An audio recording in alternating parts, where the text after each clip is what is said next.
Good afternoon, ladies and gentlemen. Thanks for sitting down with us today to discuss our proposal for your company.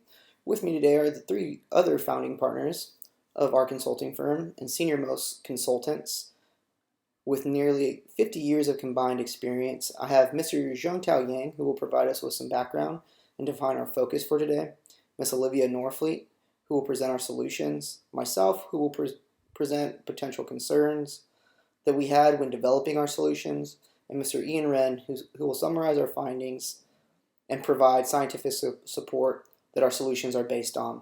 Thank you again for this opportunity to learn more about your company and hosting us over this past week. We really appreciate your hospitality, especially being able to attend the Astros game as they beat the Mariners.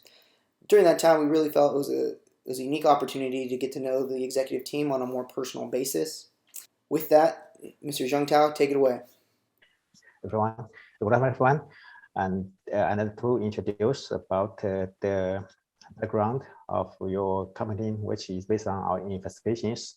Although your company is a Houston-based large chemical manufacturing company, and you have two departments. One is the operation department, which is focusing on day-to-day operations. And the second department is project department, which provided project support to the operation facility. And the project department is to identify, evaluate, and choosing new opportunities to improve the facility. And once this opportunity becomes a project, the project team will plan, design, and execute the projects. Next one, please. Your project team has some struggles, like run the project with over budget and also behind the schedule. So after a month of investigations, we found the root cause is low value evaluation. There, project managers acquired the project team via the discipline heads who assign his reports to support projects, while he also evaluated the performance of his reports without any inputs from the project team as well as the customers. So there's a lack of employee motivation, and as a result, there is a decreasing employee morale. In end, this employee provide poor quality to the project, and the project provided poor quality deliverables to the customer, which is the operation department. And in the end, the customers get unhappy with the result. So that's the problem. And I'm going to hand over the problem statement to our colleague, Miss Olivia. So as my associate stated, we overall saw that projects are showing a decreasing trend in quality due to lack of motivation. As a result, projects are going over budget and behind schedule. So after extensive research into your company's processes and practices and the overall structure, our team found that your compensation structure is inconsistent with industry best practices. It fails to sufficiently promote employee satisfaction, motivation, and accountability, leading to poor firm-wide performance and employee disillusionment.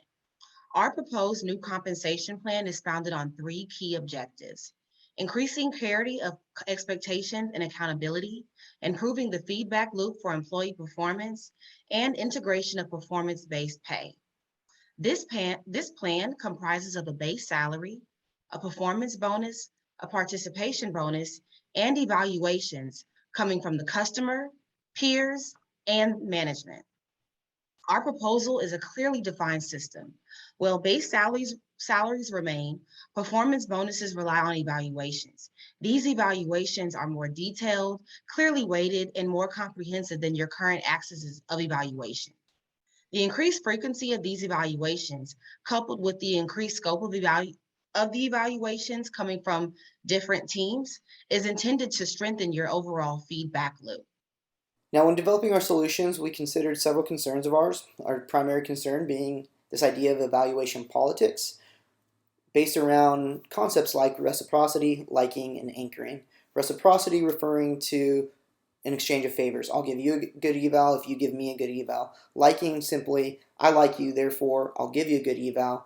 And then anchoring is a little bit more complex in that we're going to draw off past evaluations to influence the current evaluations, which could lead to a concept called change blindness.